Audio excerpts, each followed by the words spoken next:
Au combat, un simple regard détourné de la lame peut coûter la vie à un homme. Mais dans la vie, un seul moment perdu dans la distraction peut coûter à un homme sa raison d'être. Beaucoup viennent me demander « Comment puis-je rester concentré ?» Ils poursuivent des rêves avec un esprit éparpillé, espérant que l'action seule mènera à la grandeur.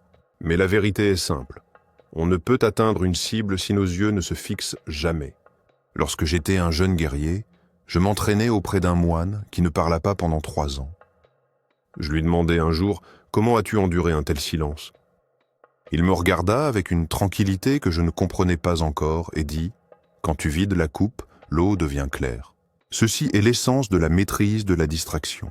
On ne combat pas la distraction avec plus de bruit, on la conquiert par le calme. Chaque matin, je me lève avant le soleil. Je ne tends pas la main vers le monde, je tends la main vers l'épée. Je m'étire, je respire.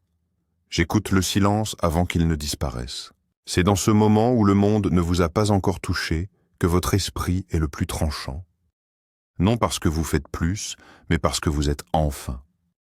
Voyez-vous, la discipline n'est pas une punition de soi. La discipline est une dévotion. C'est l'amour pour votre propre temps.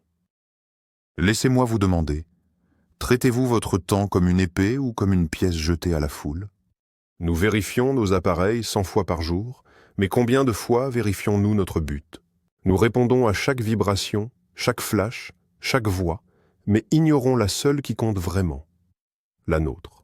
Il y eut une leçon que j'appris en hiver.